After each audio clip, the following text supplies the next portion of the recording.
Baba, nasi petite yangu, ndono mzakana sharabungu, kekutindi ni maferangu, kitangando tinda amai yangu, neva koma wangu, kwa mwechete futine mafanzangu, nempachi zangu, zeseka zangu, chipuzakana iyo tichiwangu, nekutindrugu manya, petite imakuri ahopo, wausekuti tsura bunga popo, chipapa futi kunge mtara popo, ataurire zvinhu zvacho ihopo nekutiponza wisdom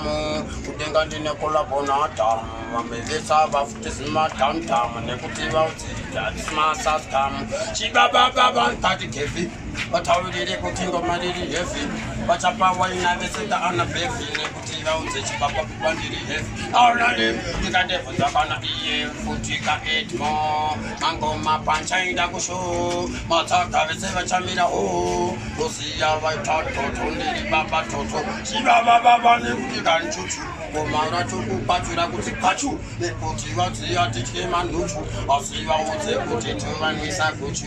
mati ava magwati arisi zveti dzabata futi vachaona kuti ndochitaunge naona nenze chibabababa ndikati kosi gotsa vaudze kuti ngoma futi todziridza takwidza makwidza vese vachadzidza nekuti vachapfidza ndinokurumbidza nekuti vaudze kuti ndiri pakona soro inini toro arwane doro ndoaona chimoro atamba tsoro